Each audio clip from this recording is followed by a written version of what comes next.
Derek Madare says sound is fine here. Okay, very good. Isabel says Discord causing discord. Yeah, it's almost like they chose that name Discord because they knew in advance that later it would be used to destroy anybody who engages in alternative thought regarding media, because you think, okay, they're censoring us here. Let's go to our own place. We have our own little enclaves. Once you establish yourselves there, they have a smaller pool of people, and then they can infiltrate and they can spread their stuff, and then later they can point fingers at you.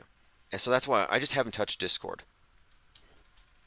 It's there now. There's another similar site I've seen. I believe it's called. It's been recommended to me. I'll have to look and make sure I get the name right. But there are some others. Gilded is fine. For some reason, Gilded has really not caught on with the audio chat. But we do need it. My point being, in order to activate the iPower Press Club, we are going to need some kind of voice chat. We could even do it on Skype. So I'll leave it up to you all. I mean, the purpose of this is we're going to be doing some directed research, and we kind of want to do a lot of the stuff outside of earshot. And it's not for live streams. But again, we don't want to be infiltrated. We don't want to be contaminated by obvious plants. And obvious plants are people who are carrying memes for the government that wants to censor us. And so that one of two things are true. If somebody's carrying such memes or carrying ideology that is stemming from controlled opposition, they're either dupes, which means we don't need them, or they're active agents, which means they're nefarious, they're malicious. I don't take chances. Either they're evil or dumb. Who do you want to follow? Somebody who's evil or somebody who's duped? I'm like, no thanks. But we have to have something of a litmus test. And we used to do this originally with our Discord server, where it was like, how many died at blank, and is this real or fake? And if they couldn't pass that, we just didn't let them in. A perception test. And you should have to pass it. And if you can't pass it, what would you want to do with a bunch of people who don't believe what you believe in anyway? It wouldn't make sense for people who still have some attachment to the world stage deception to want to hang with us anyway. We're like saying, hey, you can't sit with us. And they're like, how can we get in there anyway? Like, if you're truly worried, for example, about your race going extinct, you're like, but my race. It's like, well, we don't have a racial filter here. You should just go spend your time somewhere else. You should be replicating, not hanging out with skeptics. Tominoid3 says, different colored glowies, collect them all. Yes, a lot of glowies. Discord is all glowies. But I figured the truth is, and this is just what I kind of thought long term, it will filter itself out, especially as we get into the election year and people get emotionally invested in celebrities. Should we even say politicians? Like, do we need to call Trump a politician, or even any of these characters? Are they? I think they're just celebrities. It's celebrity worship, and they're voting for celebrities. Let's stop calling them politicians like there's a difference. Reverse history says we are auto hoaxing for the impending conflagration of the earthwide propaganda forest. They're going to intensify it. Like right now, Colorado just kicked Trump off the ballot. California is looking at the same thing. Other states are looking at it. They are going to ramp it all up. And Elephant Tusk says, do you think we'll have a Floyd 2.0 in 2024? It's possible. I think we're going to have two. I think there's going to be a couple of significant events on both sides. I think they're setting up a fight. It's pretty obvious. It's been the case. And when it happens, it's going to be triggering, and the people who can't see through are going to get caught up in it. And we're going to have clear heads. Just like with 2020. A lot of us were aware of what was coming, how fake it was going to be, and we watched as people around us got swept up in the anti-vax thing. They got swept up in the controlled counter movement.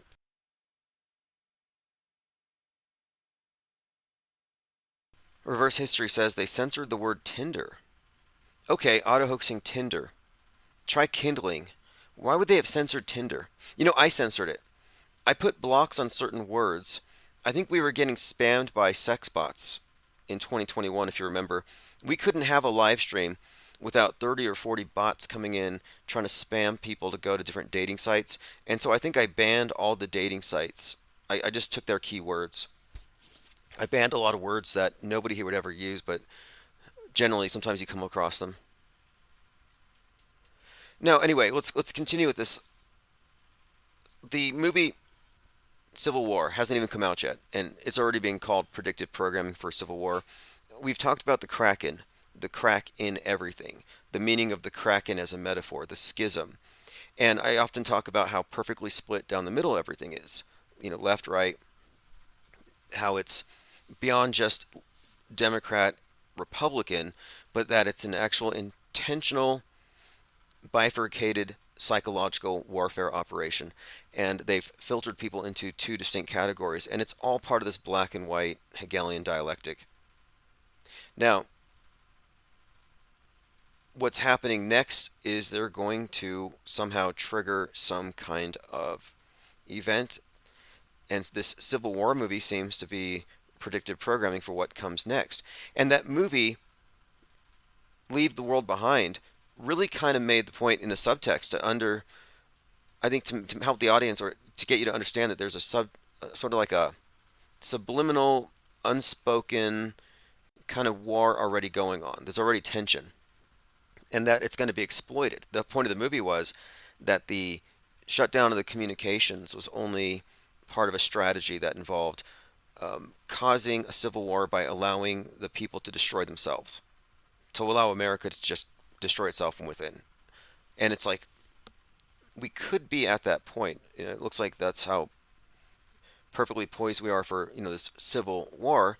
And then we have stuff like this coming out, which just seems to reiterate what the movie reiterated, has been emphasizing.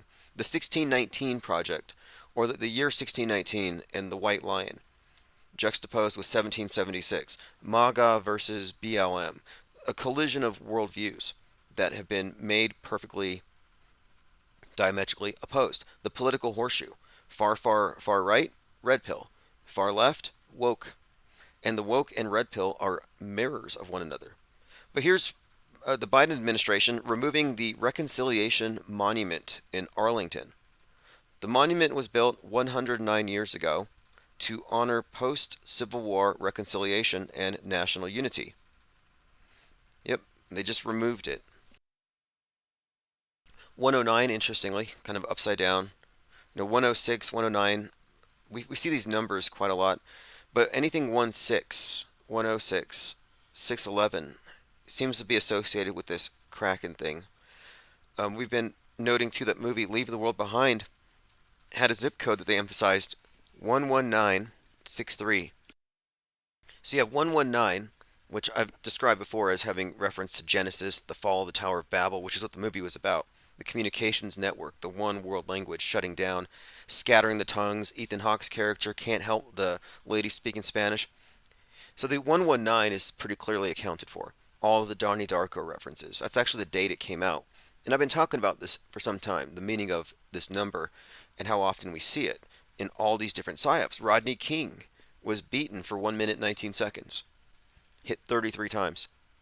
But the other part of the number, 1963, well, the movie came out on 11/22.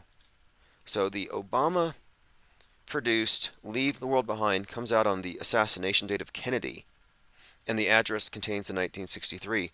So these numbers are all worth looking at and scrutinizing because they're clearly a part of the story. Like again, the 1619, huge part of the story. The 666s, it even had a die 666 on the screen when they show the cyber attacks. Read into that what you will. But the assassination thing is interesting, the 1963 Kennedy reference. Because I'm thinking, well, what would cause a blackout? I've had this theory before, that they may not actually have to shut down the physical infrastructure of the internet, but rather they may just have to do something. Let's just say we had another JFK event. What would they do if that video got out? Because it'd be so incendiary. Look what they did after Christchurch when Brenton Tarrant, remember, he's like shot out to PewDiePie and he shoots up a mosque, drives down the street, shoots up a mosque, and he was live streaming it. They censored that video. They shut down BitChute in New Zealand.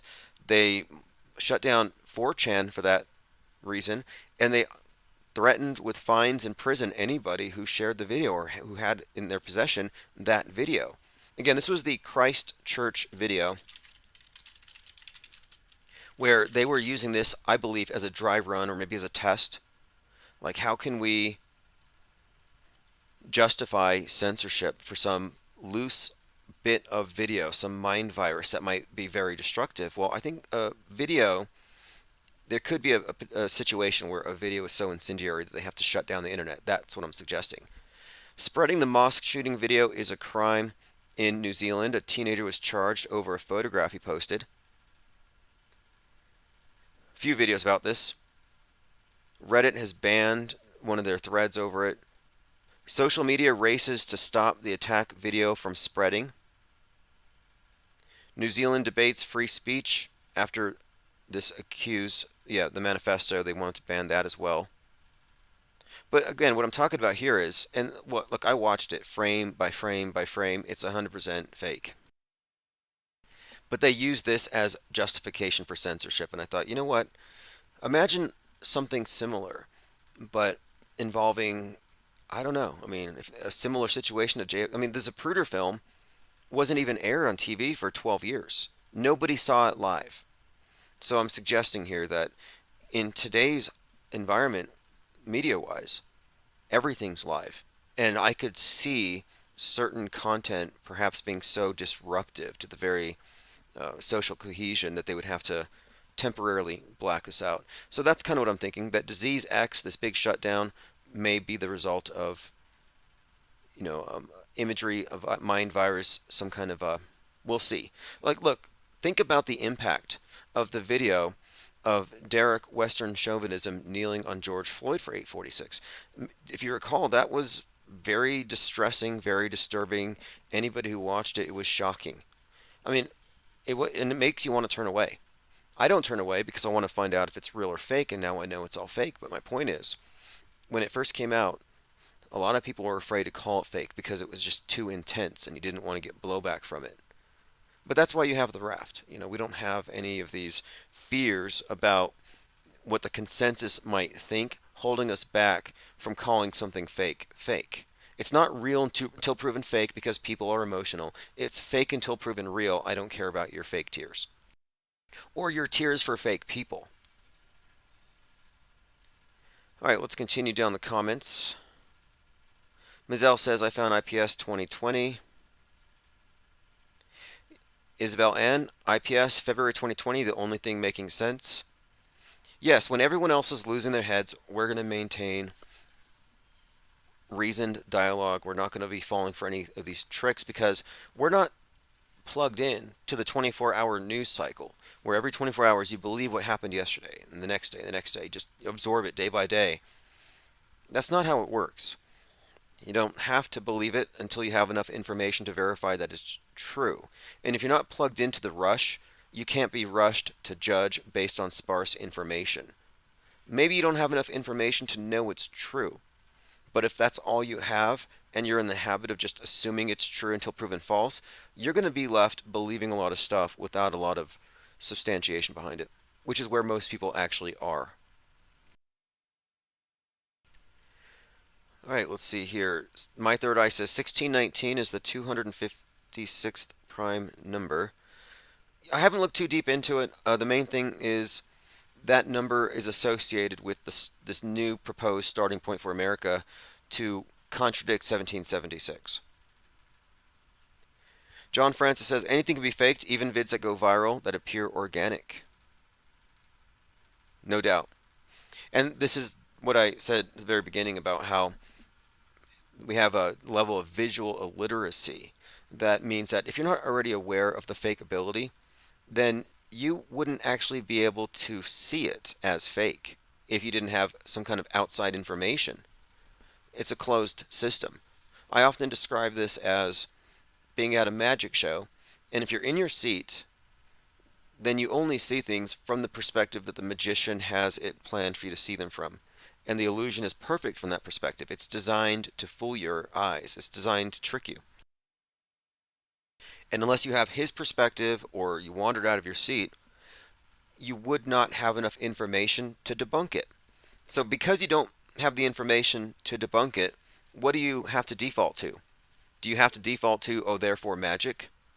No, you still know it's a trick. You just don't know how it's done. And yet, when it comes to the media magic, people are like, well, I can't tell how it's fake, therefore it's real.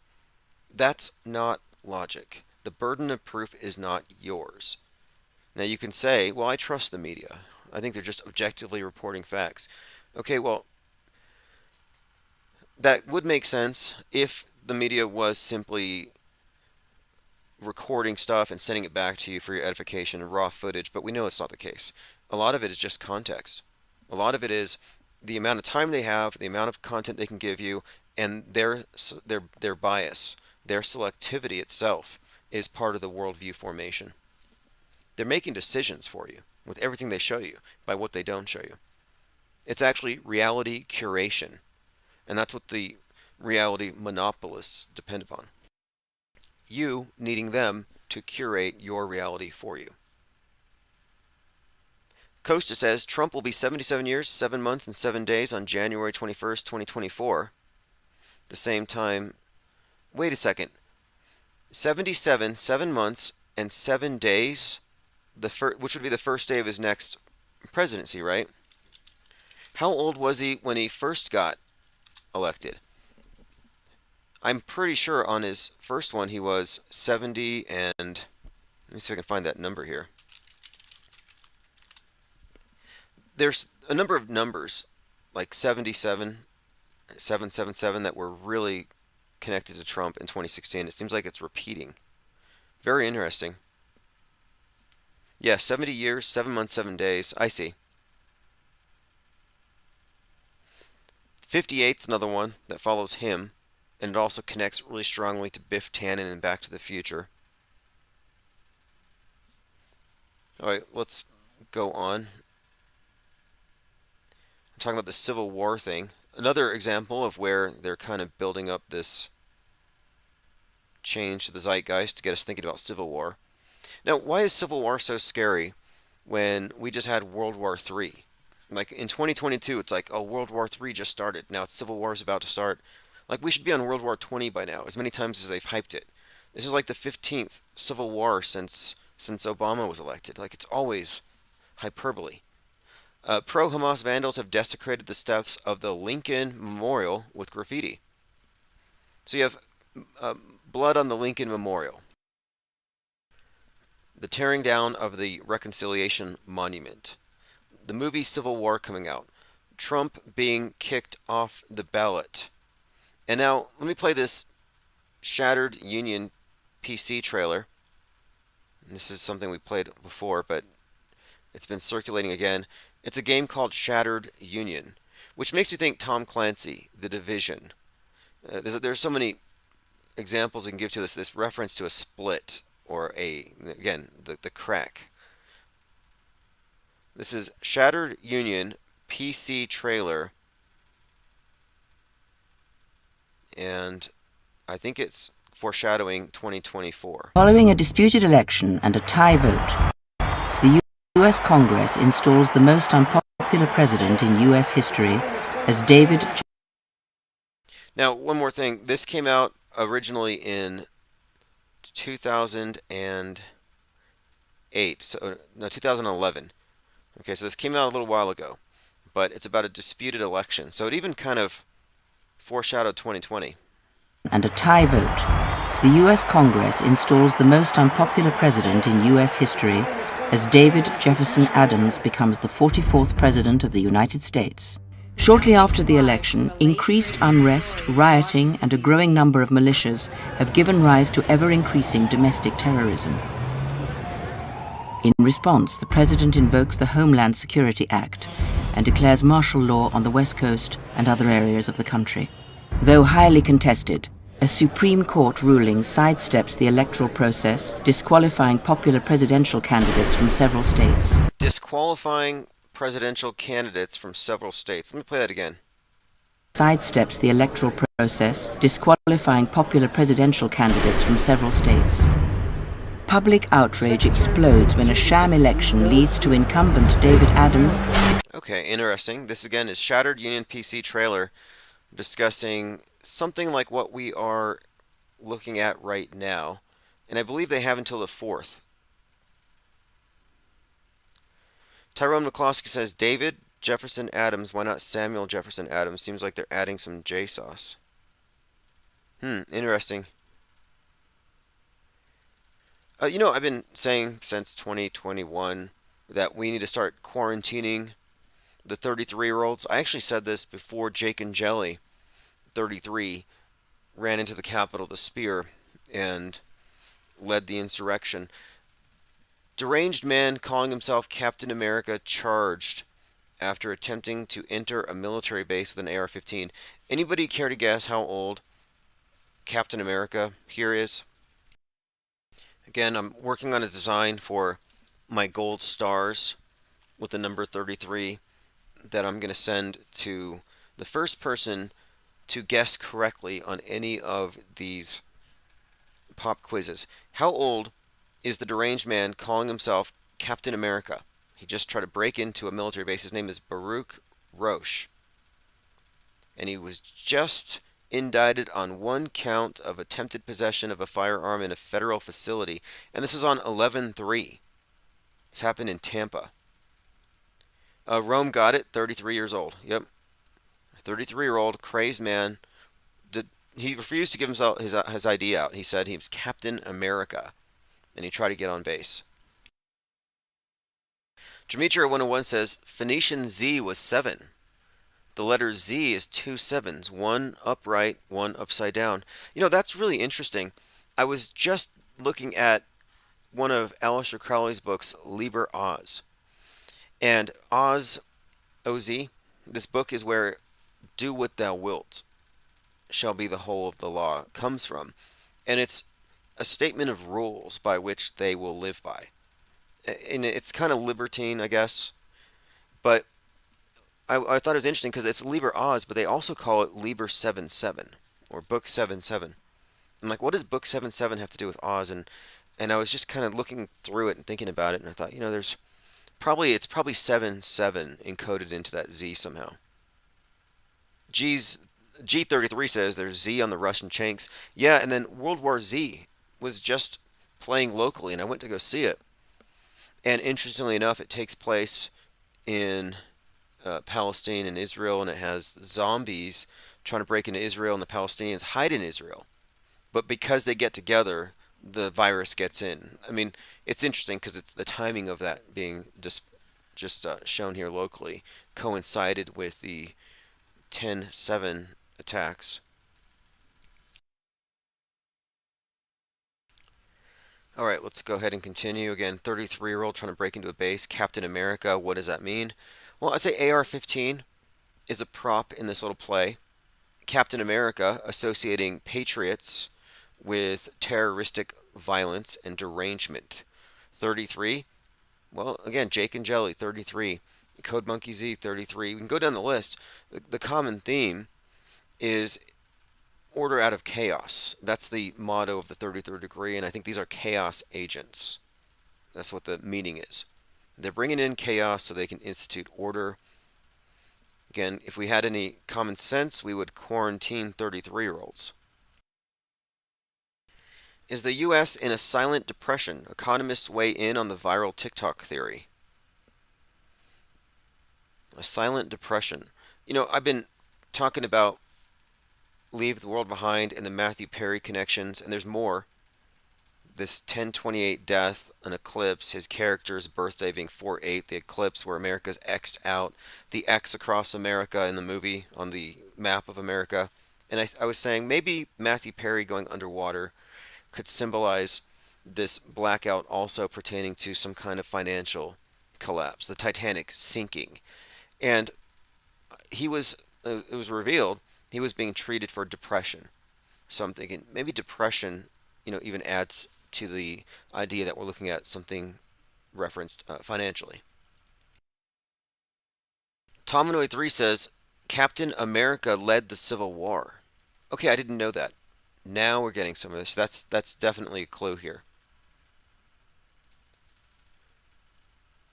The plot revolves around the U.S. government passing a Superhero Registration Act to have superpowered individuals act under official regulation, somewhat akin to law enforcement. Superheroes opposing the act, led by Captain America, find themselves in conflict with its supporters. Okay, so Captain America started the Civil War. Fascinating. Again, against the backdrop of all this Civil War talk, the monument being taken down, blood on the Lincoln Memorial, the movie Civil War, the states kicking Trump off the ballot, on top of all of that, Captain America tries to get onto a military base with an AR-15. I think we are reading the metascript correctly here.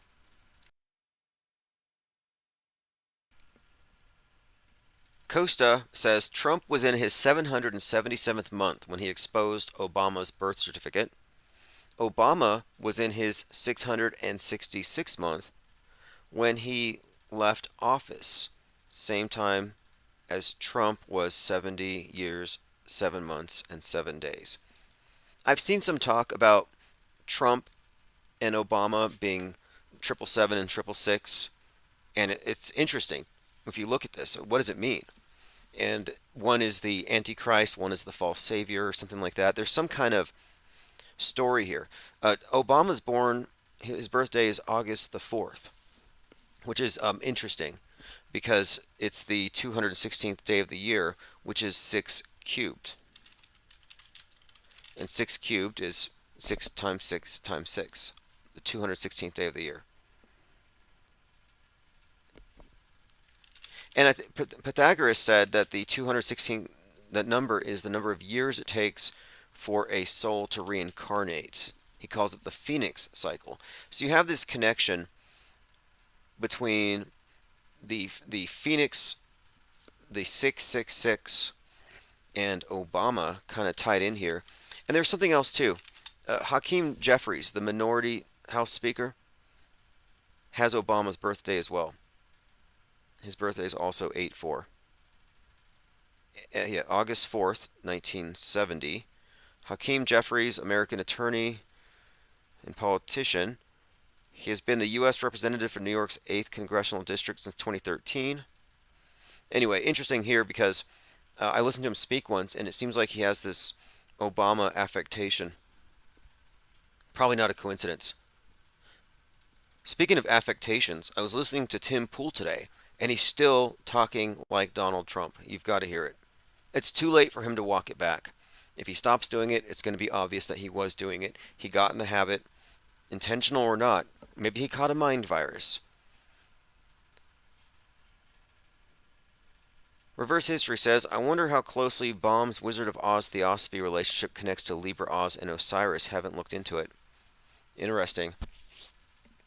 Well, Oz over the rainbow, there's something there. There's a lot there with Oz and Osiris, but this idea of the two different realities is kind of interesting. You know, I look at Alice in Wonderland and the Mad Hatter, Hades and Persephone, Dorothy and Oz, Dolores and the Man in Black in Westworld. But you can find many examples of this dynamic, like this, you know, the person who rules this underworld and the person venturing in. And Dorothy going over the rainbow is interesting, where she goes into this other realm that he controls. But the theosophy thing, I'll have to look into. I know there's other meanings to it as well, like follow the yellow brick road. Well, it's gold. And the Wizard of Oz, Oz is an ounce, ounce of gold, OZ. So the Wizard of Oz is a reference to investing in gold. There's a lot of meaning attached to this, but I find it very interesting when you look at the character Dorothy, and again Dorothy and Oz and that relationship, and then you can compare it to Alice and the Mad Hatter, or in the Stanley Kubrick film Lolita, it's Dolores Hayes, who is the character in that one. Who, this is all really, it gets into the weeds here, but this dynamic is Persephone and Hades, and I've just seen it so many times, even recently, some more recent iterations. We'll have to do a deep dive into the Wizard of Oz, though, the Wizard of Osiris, and his name is kind of interesting as well. His name, well, his names. is Oz Pinhead. Oscar Zaraster Friedrich Isaac Norman Henkel Emmanuel Ambrose Diggs. So it's an acronym, but Oz Pinhead. And I thought, what does that have to do with anything? Well, Pinhead in Hellraiser is this Lord of the Underworld. He's basically like a Hades like character, whose main symbol, interestingly, is a cube. And he is sort of like an Osiris character because, Osiris is characterized as having been dismembered and then he's sewn back together, or rather, his body parts are put together and he's buried until he's resurrected. Well, the character of Pinhead was similarly ripped apart by these hooks that came from all directions and hooked into his skin and ripped into pieces. So he's also dismembered into many pieces. And his symbol is the black cube. And of course, he's in the underworld or hell or Hades. So I kind of find that to be an interesting connection as well. Kind of like the Wizard of Oz, he's the ruler of this parallel realm over the rainbow wonderland where, it's just this archetype. Very fascinating character overall, though. Okay, let's continue here. Costa says Robin Williams once called Trump the Wizard of Oz in a skit. Yeah, Robin Williams, interesting character. Remember, his death was actually concurrent with an episode of Family Guy where he kills himself. I mean, what the hell? And it was even specific. Like, he hanged himself from a doorknob or something. And in this Family Guy episode, he's appearing in all these different objects, really surreal, and he's even in a door at one point. We're talking about Robin Williams's real-time death happening on TV on a cartoon. That's an example of what I would call concurrent programming, I guess. I don't know what you would call that. Mind effery. I mean, they're really screwing people up with this stuff. Eerie coincidence, it says, from the New York Daily News. Griffin tries to kill himself, then resorts to cutting off his hands to remove his powers. The episode occurred minutes before news broke that the Oscar winner had died. Yeah, here it goes. Robin Williams' Family Guy episode depicting a suicide attempt aired on BBC shortly before his death was actually announced. Unfortunate timing. Family Guy episode about Robbie Williams aired moments before his death was announced. Eerie coincidence, eerie coincidence. So weird that the Family Guy episode about Robin Williams was on last night just before it was announced that he had died. So there was some kind of concurrent predictive programming here. Same thing with the Boston bombing. There was an episode where the character is depicted driving his car over a bunch of marathon runners, and in another scene he detonates two bombs. Boston bombing, two bombs. Two explosive crockpots.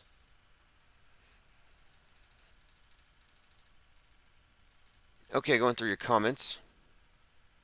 Captain America Civil War had the working title Sputnik while filming, says my third eye. Sputnik, interesting. Now that's again the association with Sputnik would be Russians winning the space war, 10/4/1957, and then the first vax, Russians winning the vax race. Costa says the Doc in Back to the Future on the train is wearing the same suit as the Wizard of Oz. Okay, okay. All right, let's move on here. Oh, I didn't know that. Seth MacFarlane missed his flight on 9/11. All these celebrities who have these stories about 9/11 are very questionable. I think they're all agents and operatives. All right, let's move on. We'll dig back into Wizard of Oz and that character Dorothy. It's just intriguing because I've mapped it out on a mind map, and this character Dorothy has some specific connections to Dolores Hayes from Lolita and Dolores from Westworld. And I'm wondering if there's a connection between the name Dorothy and Dolores. And the more I look into it, the more I find that, yeah, it indeed connects specifically to Persephone. And we've seen some fascinating stuff with this Persephone character. Remember when Gabby Petito was kidnapped She was 22. Brian Laundrie kidnapped her, and they found her body on September 22nd. It completely mirrored the story of the kidnapping of the Spring Maiden, who's taken into the underworld. This astrological story being told through a mainstream media psyop. Tyrone McCloskey says James Wood is featured in Family Guy. He has the most repeated 9/11 story. I was going to mention him when I was going to list. I was going to say, hey, anybody who has a connection to 9/11, if they're a celebrity, it's pretty shady. They are probably in the know on some level. They're operatives. And James Wood, he came to mind. Wouldn't surprise me. They're part of the same zeitgeist metascript manufacturing operation, and that's really what it is. This is really just high tech propaganda, all encompassing, immersive, illusion generating propaganda to encompass the minds of billions. It's pretty remarkable. I mean, it is the Tower of Babel. It is this unifying construction, the internalized mental construct of the world that we all share, that we're all integrated on and with and through, and with the internet connecting us all. This is the Tower of Babel. And the movie Leave the World Behind is about what happens when it falls. All right, let's continue. Demetria 101 says Mark Wahlberg skipped his flight too, and he shills for the Towers to Tunnels 9/11 charity. Right. And Mark Wahlberg was in a movie about the Boston bombing, which is adding layers to the onion. Because the movie about Boston bombing is more realistic than the Boston bombing. But on the movie, they have to warn the viewers that they're going to show you actual news footage, which is faker than what they show you in the movie. The public is deliberately being confused. They conflate real and fake, and your memories of fake events might be coming from recreations. It's certainly the case with, for example, Operation AI, aka Pearl Harbor, that much of the documentary footage that we were raised with, that you saw on the History Channel, was from recreations. They don't always mark it as such. One of the more interesting examples of, I call this the desert of the designated real, because it's real if they say it is, and if they say it isn't, then it isn't. Like one day, oh look, these people are showing off fake dead kids. The next day, we apologize, those are real dead kids. Well, they look fake, so we have to wait till they tell us if it's real or fake. That's why I call it this desert of the designated real. It's about whether or not they say. I mean, we're really in a very precarious position if you think about it, where people are so dependent on being told what's real or fake that their own senses have been bypassed. That's what I mean when I talk about this internalized concept of the world, the metaverse version supplanting the real thing, fake beating real, and we're witnessing the results of it. I'm actually looking forward to 2024. I think it's going to be a mess. Blaze Media says, will life imitate art with civil war? Will life imitate psyops? My answer is no. That's fear porn. They're not going to use psyops to instigate some real thing. If anything, they're going to use these psyops, are going to use predictive programming to build up the belief that it's going to reach a crescendo, but it's never going to. There is no doomsday, no matter how realistic they make it look. But yes, these celebrities doing movies that recreate it, that kind of confuse memories, that's how the Mandela effect works. Look, the Mandela effect is a psyop, and a lot of the people who fell for it or continue to fall for it for whatever reason are kind of missing this. That when you are asked to recall what you remember and then compare it to another thing, you may not have an actual recollection of the other version of it, but your imagination will provide one. And you might mistake that imagination for a memory.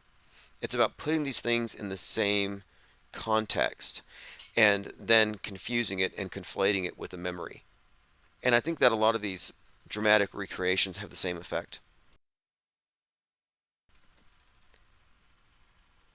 Pippi Langstruff says, Happy Solstice. Oh, yeah, speaking of the solstice, last solstice, we had the implosion of the Titan. This solstice, I think we might actually see, if they're going to do a fake nuke, it could be this solstice. And I say so because Godzilla is a metaphor for the nuke. Godzilla is also represented in the symbol of Cancer, Crab, Kraken being imploded on the solstice. We're approaching the solstice, and in the Godzilla movie, he was imploded by being dragged down to the bottom of the ocean. So they implode this very conspicuous nuclear weapon metaphor 6 months after the Titan implodes. And the Titan cannot be separated from James Cameron and 9/11 and the sinking of the Titanic and the Oppenheimer's destroyer reference.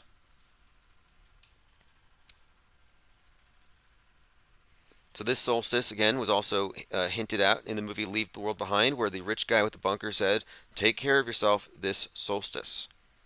So if there's going to be a fake nuke, and if I had to bet on it, I would say in a couple of days, and it'll probably be on the West Coast. It'll be underwater. It'll be a water-based sea attack because Godzilla will be, it's a water-based attack. The destroyer from the abyss, the sea, the Titan. All right, let's continue. Gematria 101 says all these dates mirror each other. It's all about triangular numbers. Yeah, well, you have 9/11, 3/11, and 6/11 stand out very conspicuously. I've been looking at these. Like 9/11 was about the external terrorist. 6/11 refers to the internal domestic extremist. 9/11 and 119 have a relationship. 9/11, obviously. The towers falling. Revelation 9/11 has a reference to the destroyer. And the destroyer in the abyss. And that's where we get the James Cameron connection, because on 9/11, he was filming a documentary called Ghosts in the Abyss. And he was at the site of the sunken Titanic. And of course, 119, the reverse, is a fall of the Tower of Babel reference. So if you can connect the West with the Titanic as a metaphor or the Tower of Babel, it all makes sense. It's the same basic concept. The West is the Titanic, or in the movie Don't Look Up, the globe was like the Titanic, and this comet was this iceberg incoming. And speaking of icebergs, if you think about what we're doing, we're kind of an iceberg. We describe this thing as a raft, but the idea is we're creating a large enough body of people from this off-world stage perspective that we can make a significant impact into the mainstream, which will be very soon. That's what 2024 is really about for me here, is about taking this auto-hoaxing perspective, this just say applied skepticism, and metastasizing it. And a big part of it is going to be our publishing wing, which I'm really looking forward to activating. And that's one of the reasons why I was so pleased to announce that we have our press passes out. Because the way we're going to distribute the paper, it's an online newspaper, and I'll be selling the print version here from the store. However, I'm going to have a truncated version of it, a free version, that I will have distributed through anybody who carries a press pass that wants to be a distribution node for it. And it's a small investment in advertising if you think about the turnover rate, which I think will be pretty good, because when people see how this paper is connected to the website, how it has downloads, how it has reciprocal links, and how it's also being used to network specifically, not alt media, which is just regurgitated mainstream, but specifically skeptical media. And skeptical media is simply anybody from the perspective that recognizes and includes the existence of psychological warfare and fake as the primary, fake until proven real. And there aren't many people that we can name channel-wise that stick to that on all issues, but those that do, we stay in contact with, and I think we can build off that. All right, going through your comments. Commenter says, today at work, I recounted a news story of Catholic nuns killed by Israel in Gaza. They said it was fake, not actually Israel. Yeah, look, the way it works is this. If you're on the left, believe the atrocities committed by the right. If you're on the right, believe the atrocities committed by the left. If you're pro Israel, you're going to think that everything the Palestinians show you is fake and vice versa. The fact of it is they're both fake. And if you're falling into any of these Hegelian dialectics, you're on the world stage and you're contained within the political horseshoe. And I wonder how. How can you still be contained within that, knowing what you do, and then why also? What keeps you engaged? I find it very peculiar when people defend mainstream news and you ask them, what what do you watch? How much CNN do you consume every day? Because if they're not consuming news in front of the TV and absorbing it, why would they be interested in defending it? I always find that very curious. And I think it's part of this insecurity of the built into the mindset where the main thing you're afraid of if you're a normie, a blue pillar, is being outgrouped. You don't want to have an idea that puts you outside of the group. Political correctness typifies this. It's almost like a protective thing. All right, let's go through my Twitter feed. I had a few things earmarked as well that we have to get to. Oh yes, let me play a few of these. We talked about Q earlier, and if this is going viral, it's getting out, and I believe it's because I'm suing Q. Look, I can't even overstate this. It's difficult to overstate it, but the fact of it is, yes, IPS is suing Q. Believe it or not, it's true, and it's going to be revealed very soon. But let me play a few clips just so you can see where we're coming from. Here's a conversation with Alex Jones describing his relationship with Q. And I have several. Like on the drops, he said that? You know something, Eddie? If we ever have dinner again, which I'm sure we will, I know who Q is, right? What? No way. You know what? Why would the MSM? Why would MSM do that? Why would they do that? But see, why would they fake that? Eddie, you've known me 15, 16, 17 years. So I'm wrong about some things, but if I'm telling you something, this is actually real right now. Okay. I know the whole history of Q. I know who started it. Okay, who is it now? Tell me. I want to know, dog. But dude, this show will blow up if you told me. I don't know who it is. Tell me. I don't know who it is. Now, if you're listening to this wondering what he's talking about, on the screen, it's Alex Jones talking to Eddie Bravo, and Eddie Bravo says he doesn't know who it is, talking about Q. Being very annoying, interrupting Alex Jones. He says, I don't know who it is. Well, here's an email from Q. Back then, before he was George News, he was MGTV. His email address is right here. This is actually all part of my legal case against him. And he's talking about me. He says, I have 3 moles within his small circle that feed me info daily. One of them is his brother. Yeah, apparently he recruited a family member, and that's a separate issue. But there's a couple of others who were actually recording and doing screen caps. They were spying on me for a couple of years. One of them was identified. I still don't know the third one, but it'll all come out eventually. And honestly, my intention is to have anybody involved in criminal cyber stalking, brought up on charges. That's really what has to happen. He needs to go to jail. The truth of it is he needs to go to prison for this, for a lot of stuff. But here's what he wrote here. And now, this wasn't to me. If you want to know how I got confessions from this guy, I'm a fisherman. I fished it. I was spying on him because we were trying to find out who he was. I didn't know who he was at the time. Nobody knew. And this was in his pre-Q days. And I was monitoring a live stream and I saw him in the chat. And someone said to him, how did you keep IPS off YouTube? How are you blocking him? How are you pulling his channels? And he said, email me and I will show you what I did. And before that person could email him, I created a spoof email. I emailed him and I said, hey, I just talked to you in chat. How did you deal with that pest IPS? And he forwarded several emails to me that he sent to YouTube's legal department. So I actually have confessions statements of malicious intent, email headers that went to YouTube's legal department where he was pretending to be me and tricked them to get my copyrights. So I tricked him into sending me the stuff. And one of the emails here he sent included this: I will be at the Flat Earth International Conference with Eddie Bravo. Just driving, more info soon. So he's going to be at the conference with Eddie Bravo. You would think that maybe Eddie Bravo knows this guy, Q. I know the whole So is he just playing dumb here? What do you think? history of Q.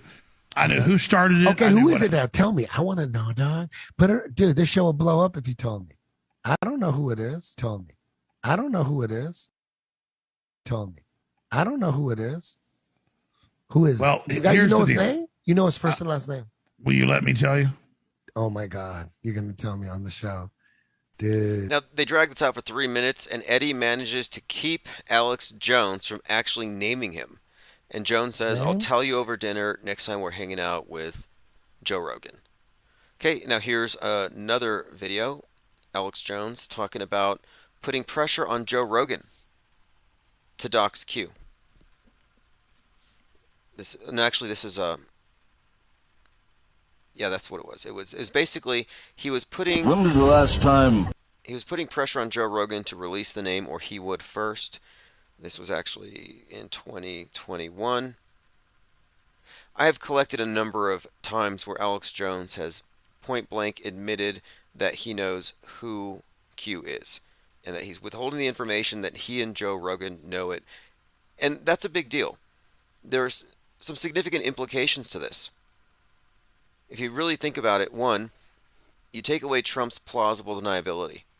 Like the fact that he's being pulled off of the ballot in Colorado, yeah, it's a travesty. They're going to put him back on, I'm sure. But if you really think about it, the fact that he's associated with Q, who was pushing insurrection, tells you that he is guilty and should be pulled off the ballot if you go off the 14th Amendment the way they're reading it.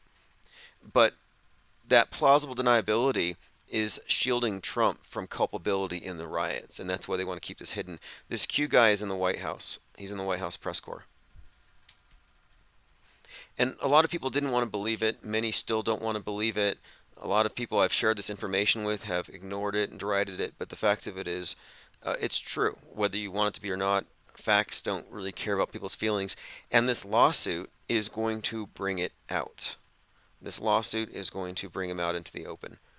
And again, it was stamped. I have the civil case number. It's civil unlimited, civil infinite. I'm asking for $1 million a year for the years this channel was suppressed in this way. And it doesn't matter if Goldfinch has the money or not. My research on it suggests that yes, he absolutely has many more times what we're asking for. But even if he didn't, most of the damages are going to have to come from Google. All right, let's see here. Going through your comments. Exalt says, is Q doing any stunts for Gladiator 2? No, Q is not P. Godlewski. Q is, well, he might be. There's a team of people. There's several individuals involved. But the one we're talking about is the guy who did the Q drops on 8kun, and the trip code kind of contains his old username, MGTV. MG7V. JXZNCI. And I think it's all just a made-up trip code, MGTV, JX, Jesus Christ. He's a huge Christian, and IC New Zealand. He's a New Zealander. I think it's code, his trip code. But again, this is the guy who brought JFK Jr. back from the dead. Oh, one more point on this. Because there was a group of people behind Q, and he's one of them. Gene Ho has to be one of them. Gene Ho was Trump's photographer, and these two were working side by side. Well, Gene Ho was on a live stream, and people were asking him, is JFK Jr. still alive? Gene Ho, again, he's the guy behind George Magazine, the print version, and interestingly enough, Gene Ho kept touching his nose, a reference to RFK Jr. touching his nose to signal that JFK Jr. is still alive. So this idea of the Kennedys coming back to save everybody, it's still alive and well, and you can point fingers at who is behind it. And this information needs to get out because I think the public deserves to know. I think the QAnon Kool-Aid drinkers and all the people associated with them who are disturbed by it, who are disappointed in it, in what it's done to people, I think they all need to know who's behind this operation. And why is Alex Jones gatekeeping Q's identity?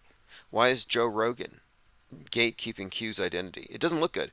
It doesn't look good that Eddie Bravo either knows who Q is, and he's a truther, right? He's a truther. If Eddie Bravo's a truther, and he has a lead on one of the most, I would say, one of the most momentous psychological operations of all time. I mean, this Q thing is huge. The way it's destroyed the American right, this big smear operation. He knows who this is, and he's not going to say anything. Or he knows somebody who knows. All you got to do is go hang out with Alex Jones and Joe Rogan, and they'll tell you. And he's not going to publish it. That's a problem. It's a problem for their credibility.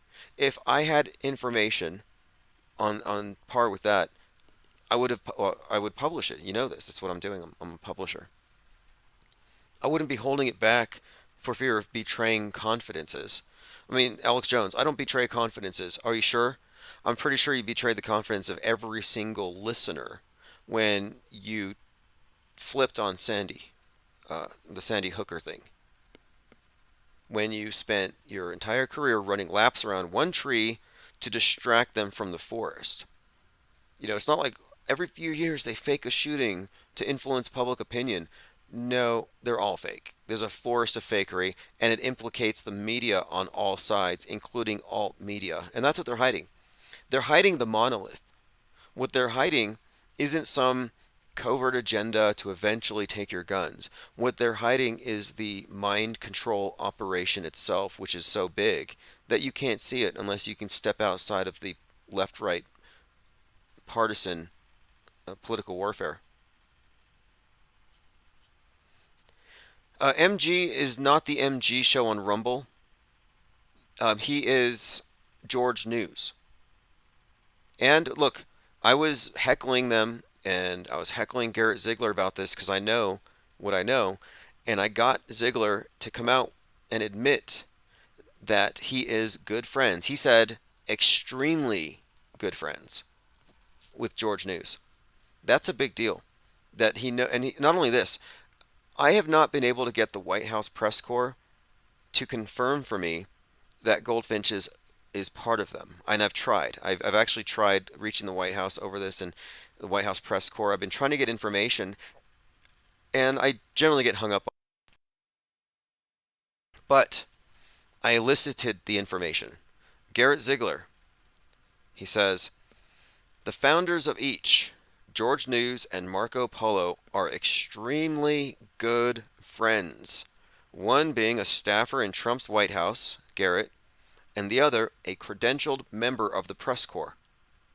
So there you got it. There you have it. There, Garrett Ziegler letting us know that he's friends with Marcus Goldfinch and that Marcus Goldfinch is in the press corps. I got this information by trolling him. They really should just block me and ignore me. Oh, they usually block me, but they don't ignore me. And now that I put pressure on them with this lawsuit, Goldfinch is going to come out. He can't hide. And now that he can't hide, he's trying to get in front of it by selling t-shirts with his partially revealed face. That's what the real agenda is here. And then he has this Gene Ho come out ranting in a video about how you don't want to be on the wrong side of history and you don't want to be doxing people. Like, I think it was directed at me, and I don't think I'm reading into it. But I don't think I'm on the wrong side of history here. The guy's a criminal. Lisa pointed out, Gene Ho was live on TikTok last night. In the comments, people kept asking if JFK Jr. was alive. He couldn't answer yes or no, so he kept touching his nose just like RFK Jr. Redacted says, so Q is a psyop. Yeah, not only is Q a psyop, the deep state is a psyop. Q's not here to save you from the deep state. There is no deep state. Q is a massive psyop run out of the White House. This is a fact. And you know how many millions of QAnon patriots would be mad if they found out that their top trusted truthers knew the truth about Q and never told them? Oh yeah, this is just some boring actor from New Zealand with some gig to LARP in order to dog whistle to all the conspiracy theorists out there get them under one umbrella as a voting bloc, and line them up to vote for Trump. That's all it was. There is no deep state to be destroyed. There's no children being trafficked to Democrats that you can save by tweeting and retweeting a bunch of hashtags. This is not fifth generation warfare with digital soldiers. No, that it's just chicken feed and mindless distraction to keep you from recognizing the monolithic nature of the mind control apparatus. So yes, is Q a psyop? Absolutely is a psyop. Look, January 6th was a simulated riot. Nobody died or cried. It was a closed movie set. You really think that Trump is going to be pulled off the ballot for a fake event and not called out as fake if he wasn't part of it? Like, if this was a legitimate attempt to take down a legitimate potential leader, he would have said, I'm not taking the fall for that riot because it was fake. Look at Woo's News. Trump would have Woo's News on video on an interview, and he would say, hey, explain to us how you can show how Ashley Babbitt's not dead. Let's go ahead and just tear apart this entire ruse to destroy MAGA. But he's not doing it. Why? Because he's part of it. That's hard for people to accept. It's hard for people to accept that Trump is as much a part of the psychological warfare against the people as any of the Democrats you can name. Pelosi, Trump, same team. Any of these villains they gave you on the left, these even World Economic Forum, Klaus Schwab, Trump, same team. They're all same team. The monolithic nature of media is the main thing they hide, and that's really the biggest takeaway from 9/11 for me, is that you could not have executed a global psyop like that without monolithic control. But you couldn't have monolithic control without people rebelling against it, rejecting it. So what do? You give them the impression that it's fragmented, that it's been shattered into a million pieces, so they don't see that Big Brother is still staring them in the face because he's got so many faces. You don't see him as a singular being. This is what I mean when I say they distract you from the forest with the tree. They have you looking at the thing, the current thing, the psyop of the week, psyop of the month or day, and you're looking at this one event, and it distracts you from the fact that there's an entire array of psychological operations at all time, every day. I mean, really, MSM is a non-stop psychological operation, and you could say it's against the people that are targeted. You could look at it as in a way, almost as a military operation, insofar as it's being used to subdue, pacify.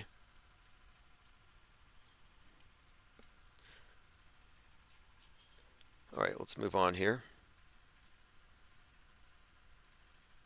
Arrest Marcus Goldfinch, new hashtag I started. I'm considering buying a domain and publishing a website and putting a wanted poster up and actually offering awards for information. There's someone in chat who knows somebody who knows him, they said. Well, I'd be willing to pay for that information. So if you're an IPR deep diver, if you got a press pass, if you want to do some reportage, I would be happy to support somebody who knows him to actually do an interview with that person and get some information. Because we don't do hearsay. We don't do see-say here. We're going to get eyes on targets. We're going to get one-on-one contact. There's no reason to do any of this remote digging, remote archaeology like the mud flooders, thinking you can know what's under the ground by looking at old pictures on the internet. Like it can lead you somewhere, but it has to go somewhere.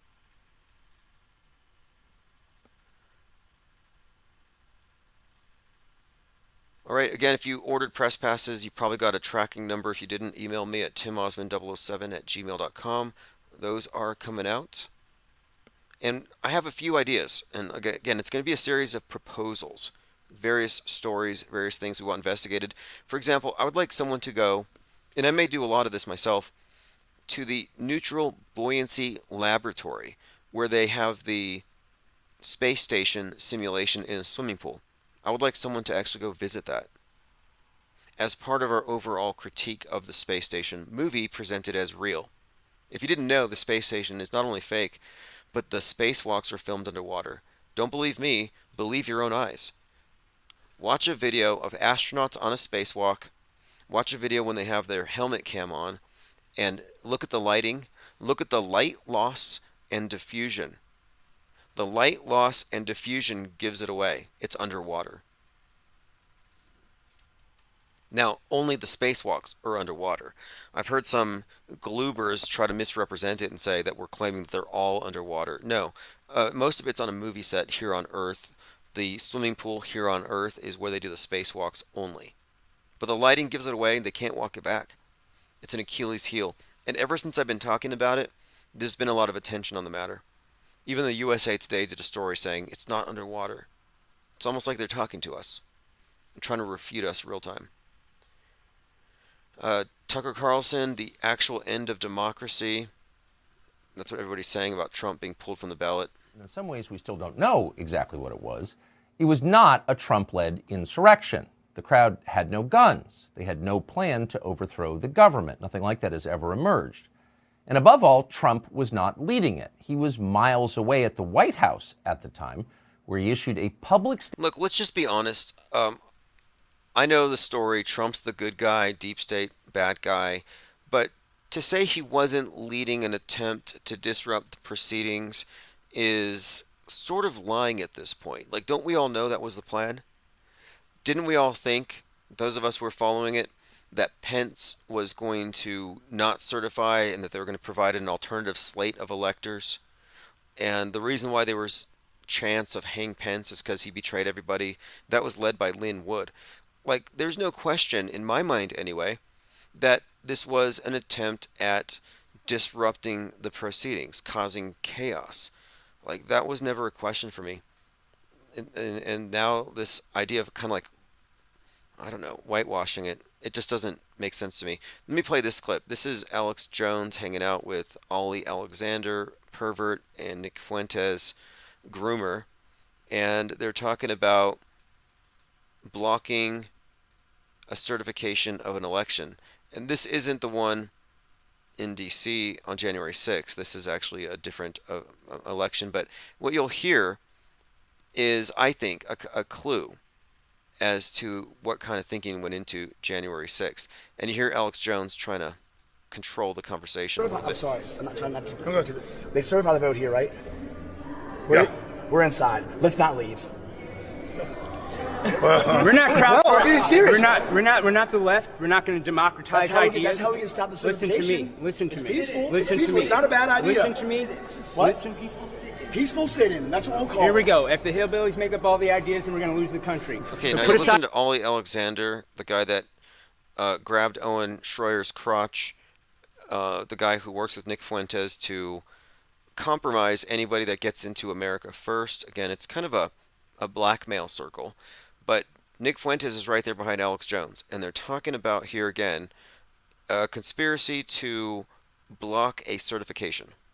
Hide your pride. Listen to me. We're going to stop the steal, but first we're going to stop the certification. Well, it's not good to fight. It's How are we okay gonna to. So he says, we're going to stop the steal, but first we're going to stop the certification. And as soon as he says that, Bill Hicks starts interrupting him again and again and won't let him get it out. Certification. Well, it's not good to fight. It's How are we okay gonna to. do that? How are we gonna do that? Sorry, let's talk about it later. It's good. Okay. You're not entertaining this shit, right? Yeah. All right. It's okay to have ideas. Everybody's fine. Yeah.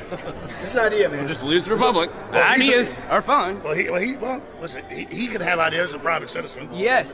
But I don't. But we have our ideas. The point is, this is good. Everybody came here. We're kicking ass. It's wonderful. I'm just talking out loud with ideas, man. It's good, brother. I love it. You know? Okay, I'm not AOC. trying to upset anybody, believe me. AOC. One team, one goal. Yeah.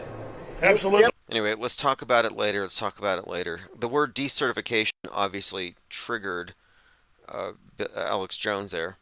Wonder why. Was he saying too much? Okay, here's another clip. Q in studio with Joe Rogan and Alex Jones. And here's more. Q. Should I? This is a longer clip. This is Alex Jones calling out Joe Rogan, saying, you need to reveal who Q is or I will first. We all know who started Q. Should I just tell all the Q heads? It's all. Sure, and get Q in there so you didn't talk about stuff. He didn't want to go on air. We can make it on air. We all know who Q is. Kind of like how Tucker and his friends all know who the bad aliens are. We all know. We all know who started Q. Should I just tell all the Q heads? It's all. Sure, and get Q in there. Yeah, we should. but they won't. And this is from a couple of years ago. Zero. Who still runs one of the biggest groups in the world. Doesn't he run some sort of military operation in like Bahrain or something now, or Saudi Arabia or something? The point is that he comes out and UAE? says, Is it the UAE? you can One of ask those. Q about it. He knows all about it. But the point is This that whiskey's going to bring it out of him, bro. By But the you know way, what I'm saying? Black I'm saying, helicopter. all I Hey, want Q, is- and there's a big fan of you. yeah. Oh, cool. Good. He said he wants to roll with you later. Oh shit! Oh, No, just shit. had back surgery. So there's Alex Jones and Joe Rogan, and Alex is telling Eddie Bravo, Q is a big fan of you, wants to roll with you later. Now, this is in 2017, and this was months before Q emailed me and said he was going to a Flat Earth conference with Joe Rogan and Eddie Bravo. So Joe Rogan, Alex Jones, Eddie Bravo, Q, all in the same circle here, months before the email from the same person. Let's continue. So. No, you said so. He said so you can kick his ass. No, Eddie just Hey, I had don't know a about that. disc replaced. Oh, really? Is he Well, fuck CIA? that. It's finally time. Hey, I you know, want- actually, Q, Hey, I pour think that- might be with the CIA. It's all everybody about now- fantasy land, and this is going to happen, and it's exciting, and you wait, and then it doesn't happen 99% of the time. It's because it was set up to create a fight club deal and to see if they can get people excited and to be able to put articles out that Hillary's going. Now, this is what I believe is true. Alex Jones is talking about how Q was an operation to get people excited about stopping the Clintons. It's a LARP. It's a LARP. He's admitting it right here, as you'll hear. And this is what I've been saying, that it is a psyop. That it's like 9 or 10 people whose job it was to dog whistle and attract all the conspiracy theorists into a voting bloc to get them behind Donald Trump, which worked. And here's Alex Jones explaining all of this. Down for Satanism. It's not Dungeons and Dragons and live action role play for everybody. And the people that created it are big Star Wars fans and live action role play. The people that created it are big Star Wars fans and live action roleplay. Like, where is he getting this information? You know what? Big Star Wars fans and live action role play. And they're real people, but they just know everybody works. You know what? I'll just expose it. Okay, like I gave Joe Rogan a deadline, and I love Joe. So he gave Joe Rogan a deadline. He said, you reveal it or I will. So apparently they wanted to reveal it. I don't know why they haven't yet. He said he didn't want to betray confidences. But again, he's already betrayed the confidence of all his listeners by withholding the information. He just needs to let this out. Joe, he's a good guy. I like these guys, too. I give them till next Tuesday to come out with it all, or I'm going to expose it next Wednesday. We all know who started Q. Should I just tell all the Q heads? So there you have it. And that's just a couple of them. I have a couple other references. He has made it unequivocally clear that he knows who it is, and they're withholding the information. And it seems like it got out of control, that it served its purpose. It turned a lot of people into dupes. It took all the conspiracy theorists into the political horseshoe, got them lined up with Trump, got them voting, got them plugged back into the matrix. So it served a lot of purposes. Huge operation. Has all the truthers in queue, waiting for a great awakening instead of doing anything meaningful. Massive psychological operation run out of the White House, provably so. And again, these big-time truthers, Joe Rogan, Alex Jones, they know about it. And if they know about it and they're not talking about it, that's a problem. If they know who knows and they're not pressing that person, why? I think there's a problem. It's a credibility issue, again, with any so-called truther who knows about this who isn't talking. It's a big story. It's one of the biggest stories if you look at the impact of it. And for them not to be forthcoming, it just looks really bad. It's looking really bad. So, again, my point of it is the lawsuit's going to force the issue. It won't be another year before this gets out. Guaranteed. Within the year. In fact, whenever the Garrett Ziegler trial with Hunter Biden gets assigned a date, they're going to do discovery. And all these independent contractors that works with Ziegler, George News, they're all going to be doxxed. So it's happening, and that's why they're panicking. That's why he's trying to raise money by selling T-shirts with his face on it as though he's a victim of political oppression. Pro-Hamas vandals have desecrated the steps of the Lincoln Memorial. We talked about this earlier, but the Lincoln thing, Civil War memorials, Captain America, who started the Civil War with an AR-15, getting almost breaking into a military base, I think we can see a buildup with all of this. Leave the world behind. AG's new movie Civil War, that they are preparing people for, well, civil war.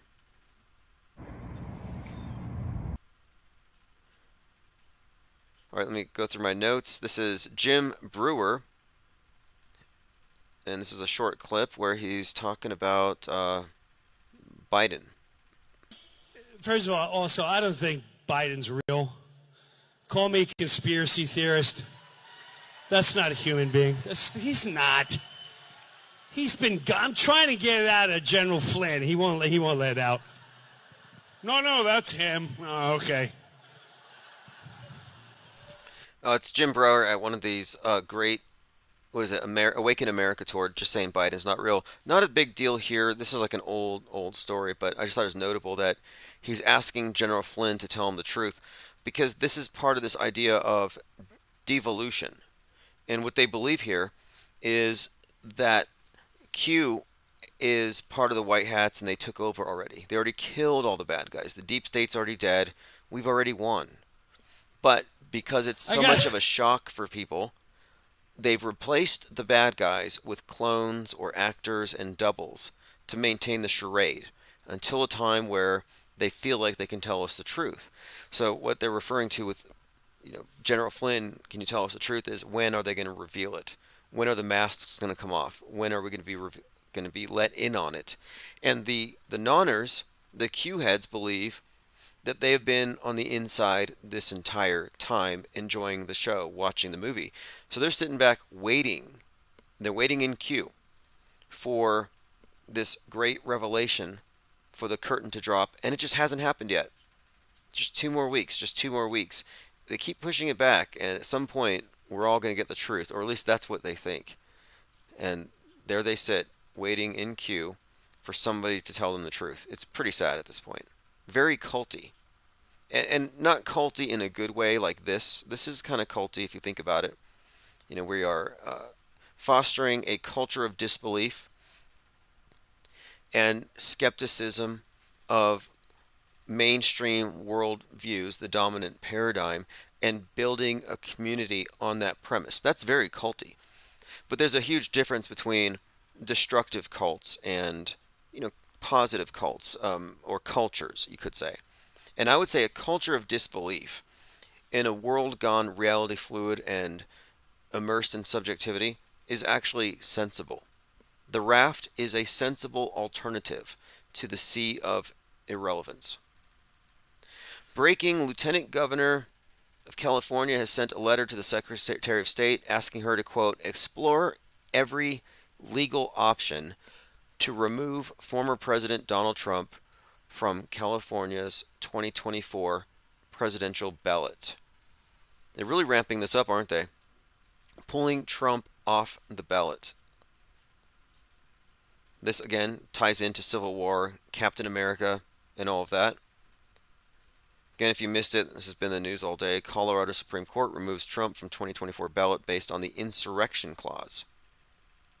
And I'm not taking sides on this, but just being 100% honest about it and objective, yeah, he did set off an angry mob, and even though it was staged and fake, the sentiment there generally agreed upon was, we got to stop the deep state pedovores. What did they think was going to happen? It's just strange to try to play innocent at this time. Just own your stuff. Own it. Have accountability. You tried. It was a power move and it failed, and it looks really bad on you. But to say that you didn't do it or you're innocent is just gaslighting at this point. Self-gaslighting. Which is kind of what they're known for. Let me play this clip. I found this on my TikTok. This is something I found a couple years ago. This is Johnny Depp. And he says, when was the last time an actor assassinated a president? Obviously a reference to Abraham Lincoln. When was the last time an actor assassinated a president? They're still going to have to go out and put a bullet in Donald Trump, and that's a fact. And there's a clip here of Snoop Dogg, who recently quit smoking pot, but I think it's a ploy to sell edibles. And he's pointing a gun at Donald Trump in a music video. And, when was the last... and if you remember, they even killed Trump in Julius Caesar. Shakespeare in the Park. I think was it in Central Park or something, where they had this play where Trump was Caesar and he got killed. So they've been killing Trump for a long time, a really long time. Why? Predictive programming. They're going to JFK him. See, that's kind of what I think. And at this point, I'll just put it out there. I think there's going to be some kind of event that is so triggering that they have to take precautions to spread this incitement by shutting down portions of the internet. Exactly like what they did with the Christchurch shootings. I think that's a precedent setting event, and it got through and everyone was fine with it and it served its purpose. But I think that's happening next. So that's kind of what we're waiting for next, I think, is the next big event. And the movie Leave the World Behind showed a nuclear bomb, a mushroom cloud. But why would they specifically do a mushroom cloud, a nuke, and announce it so obviously in a movie? It's got to be, if you ask me, maybe a metaphor. And I've been thinking it could be an event that's a reset event. Any sort of event that everybody experiences at the same time that synchronizes us, a world synchronizing psyop. How many of those? How many world synchronizing psyops have we experienced?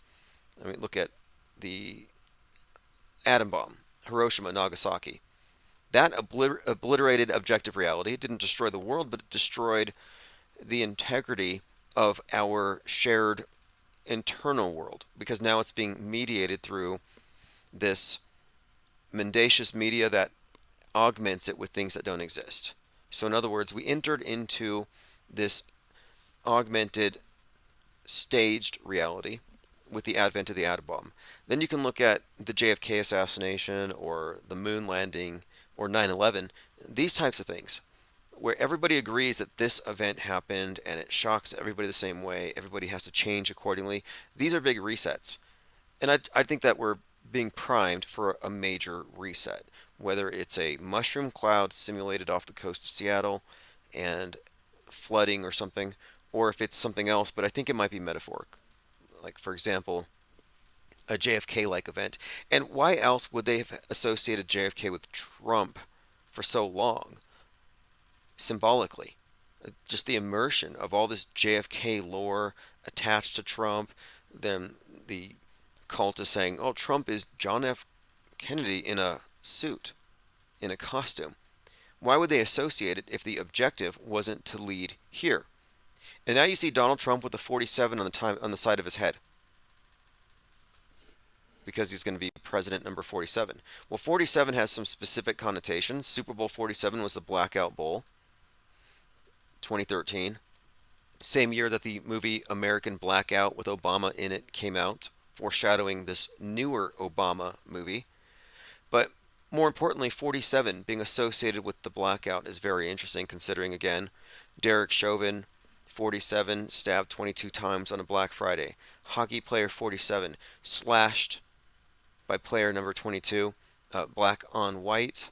There's this black on white, this Hegelian dialectic is being inferred here. Thank you, Gematria 101. Appreciate the support very much. We all do, and that's what keeps the text alerts going.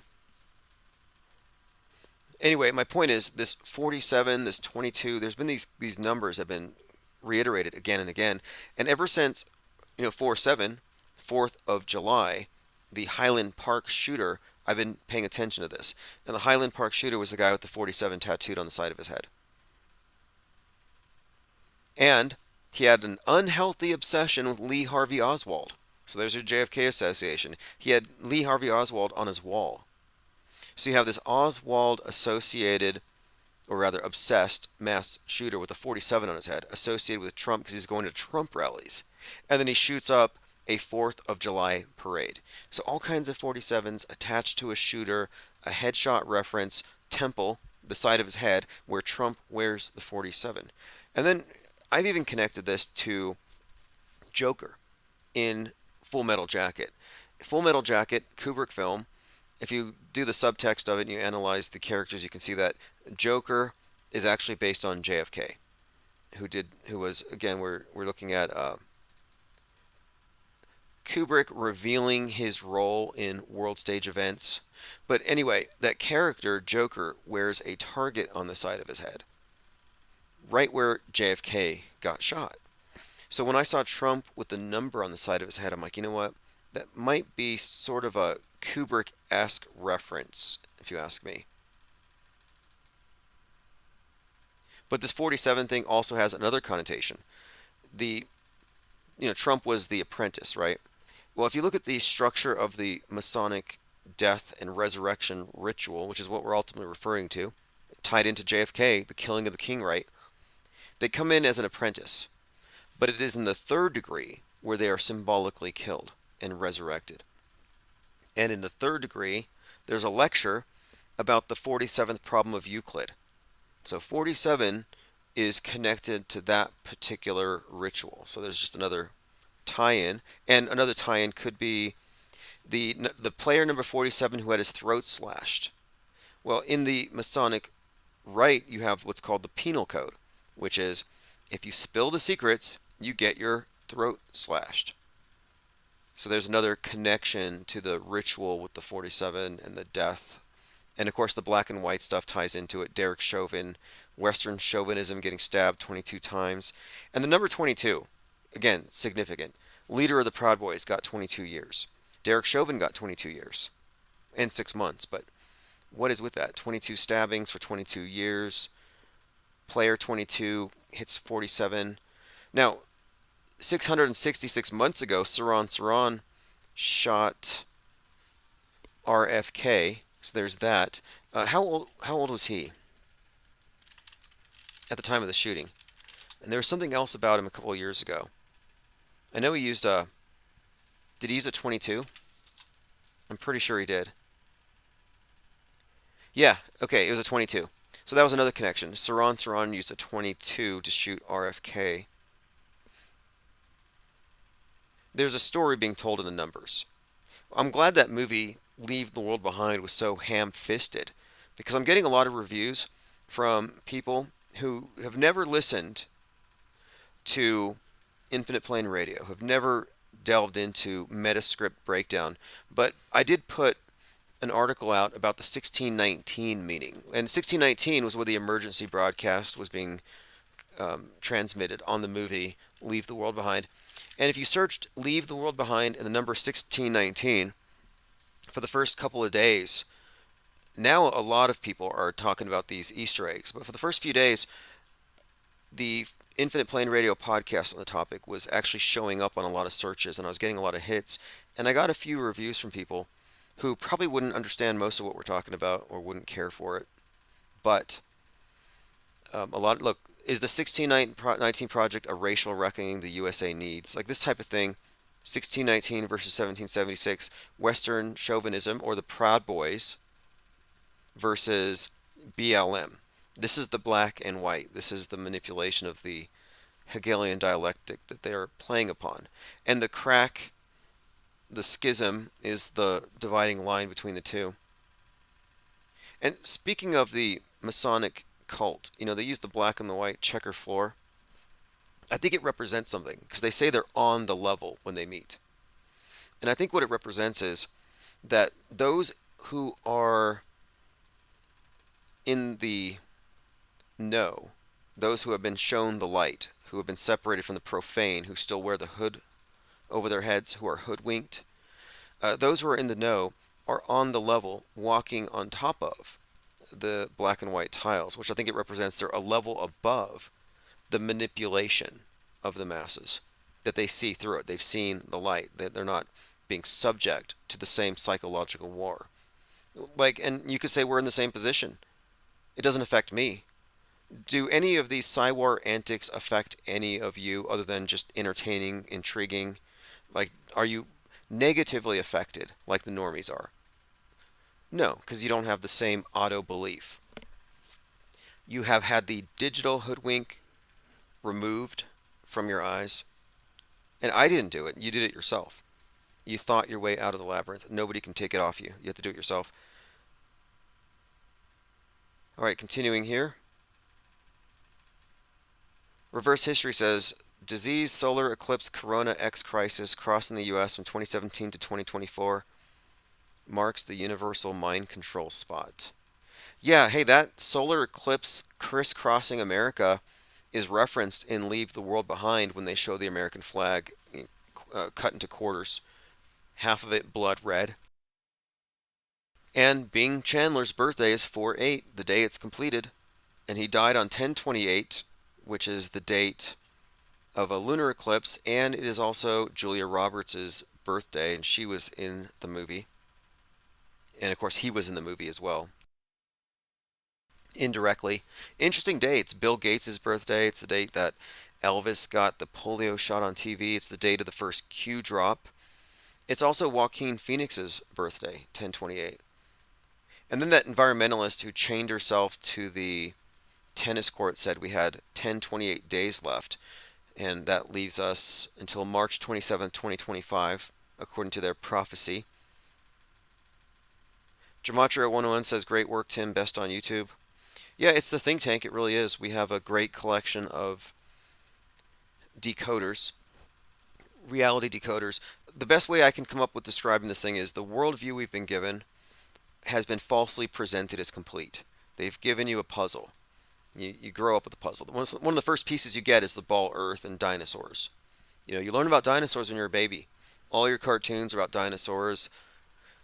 Dinosaurs are anthropomorphized a bit. They talk. They're lovable. And they're all over your pajamas and the bedrooms and the toys. Dinos everywhere. Then you get to school, preschool, and you're shown a globe. And then you're in kindergarten or so and you learn about, oh yeah, dinosaurs died because of the mass extinction. So before you can even really pronounce extinction, you have the idea that a big rock came from the sky and killed all your friends, basically. Your imaginary friends, these dinos that you had bonded with, are all dead. So your concept of mass extinction is implanted early. So you get this big puzzle piece right away. But then as you go through your education, more and more pieces are added to the puzzle until you graduate and it's complete. You know everything. And anybody who has pieces that don't fit in the puzzle is a conspiracy theorist and you need to burn those puzzle pieces.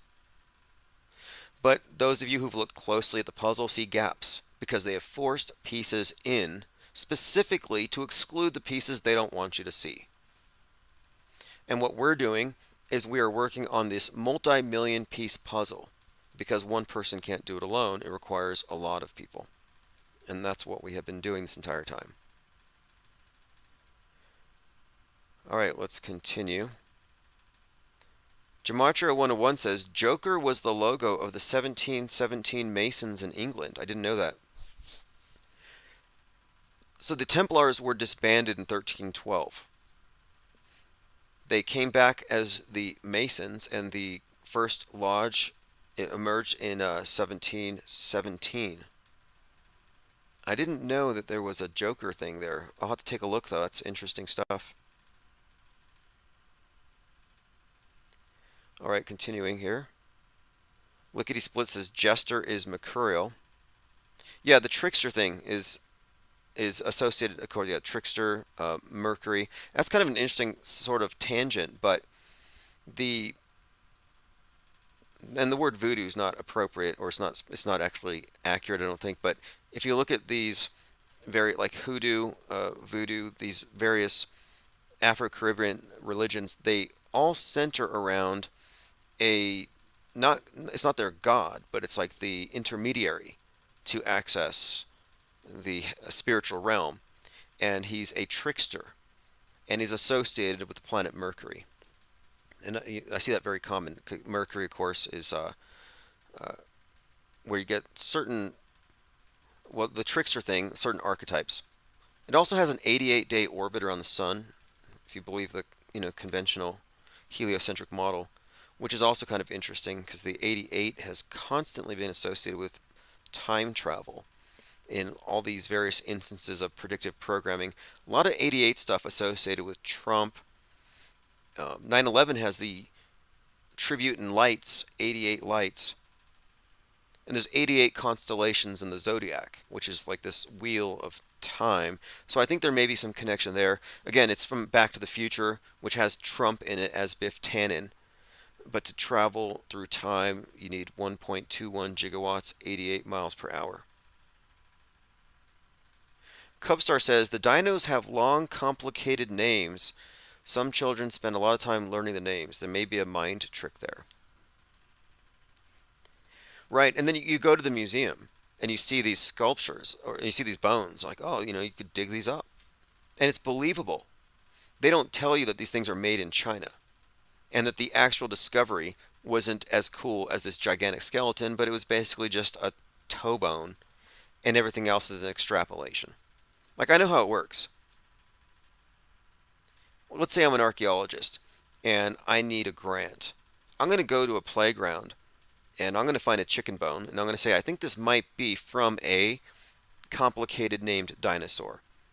And then I'll get the funding to discover it. And with enough money, you can discover anything. Give me a plot of land and tell me to discover something there, and I will. And it wouldn't take very much.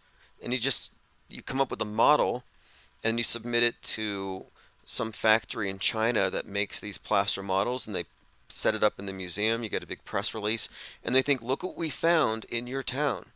And people come from all around and look, and nobody checks the tag on it. It's all a mind game. But what does it represent? Well, it's a monument. It's a monument that backdates their story. So like, oh, look, what we told you is true. 66 million years ago, a big rock hit the earth, and we can prove it because this, this, and this. It's all part of their creation myth. So we have alternative creation myths. We have creationism, and then we have their Big Bang story. And I think these are parallel creation myths. I don't believe in dinosaurs, necessarily. I believe in plaster models, and, well, these are more or less, like I said, they're monuments. These are children's stories. Tyrone McCloskey said, I heard the same extrapolation howler that a toe bone will lead to a 2-story tall T-Rex. Yeah, to me, it's pretty obvious. There's an incentive, sort of like what William Hearst said. William Randolph Hearst, he's like, you provide the pictures, I'll provide the war. It's that simple. And by the way, Hearst had hired JFK's father.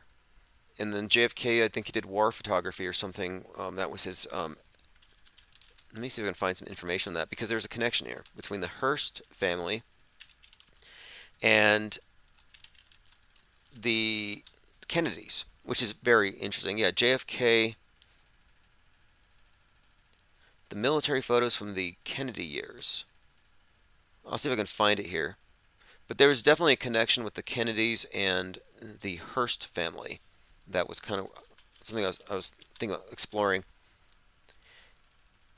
Here we go. How JFK's brief stint as a World War II journalist influenced his politics. So there you go. And this is the role that is that he plays in the movie Full Metal Jacket. It's actually JFK being referenced there. It's just sort of like this inside thing that Kubrick does with all his films. Even in The Shining, the manager of the Overlook Hotel is obviously JFK. All right, I have to go run some errands. I will have more time tomorrow. I think we'll be taking calls probably earlier. Civil War is about to kick off. It should get interesting. We're pre-auto hoaxing everything as usual. It's not going to be real this time. It's not going to suddenly get kinetic. It wasn't like we've just been observing a build-up to when it's all going to go down. It's not going to end like that. There is no doomsday. There is no end. It's a non-stop cycle, and any ending is just a new beginning. It's all encoded in their symbolism. That's kind of how it works. It's this recycling. They recycle a lot, but the reason why they don't end it is because then they will lose their control. It's not the thing itself, but the threat of the thing that gives them all the power. Tyrone says JFK was planning to buy the Boston Globe after his second term. Interesting. Well, JFK Jr., George News, and people look at the George News magazine and think that it predicted 2020, and you wouldn't be wrong. It had a lot of interesting references that seem to indicate foreknowledge of the 2020 agenda. which doesn't mean that 2020 was real. It means that the general storyline, at least in broad strokes, was known to the insiders long in advance. All right, we'll continue this conversation tomorrow. This is Auto Hoax or GTFO. Sign up for the archives, and I will check the volume before I submit it this time, and I'll see if I can get all the levels right. Thanks for your comments. This is Chief Crow and the Flat Earth Worms. I'll put a link to this below.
Sensory.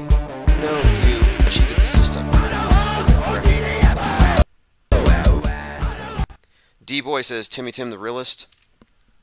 Yeah, well, we are off-world stage. We are operating from objective reality. We are the only objectivists in the world. The Objectivist Society, the legacy of Ayn Rand, no, they went into subjectivity when they fell for Apollo 11. They went into the movie world. When they cowered in fear